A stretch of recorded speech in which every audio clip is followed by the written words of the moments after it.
খুব ভাল দিন এটা গ'ল। উদীয়মান লেখক সাংবাদিক কৃষ্ণকান্ত মেধকৰ জীৱনৰ ৰং বিচাৰি বুলি শিক্ষক এখন প্ৰবন্ধকলৈ আমি উন্মোচন কৰিলোঁ। আমি খুব ভাল পাইছোঁ।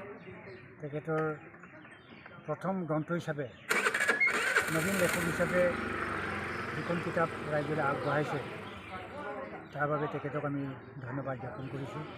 আৰু প্ৰবন্ধখনি খুব সহজ সৰল ভাষাত লিখা আছে। কেইবাটাও ছাবজেক্ট লৈ কিনে কেইবাটা বিষয়ৰ ওপৰত, মিচিং জনগোষ্ঠীৰ ওপৰত, পৰিৱেশৰ ওপৰত। গতিকে পাঠক সমাজে এখন পঢ়ি খুব ভাল পাব বুলি আমি ভাবিছোঁ। আৰু লেখকজনলৈ আমাৰ ফালৰ পৰা আশীৰ্বাদ কৰিছোঁ, শুভেচ্ছা জনাইছোঁ।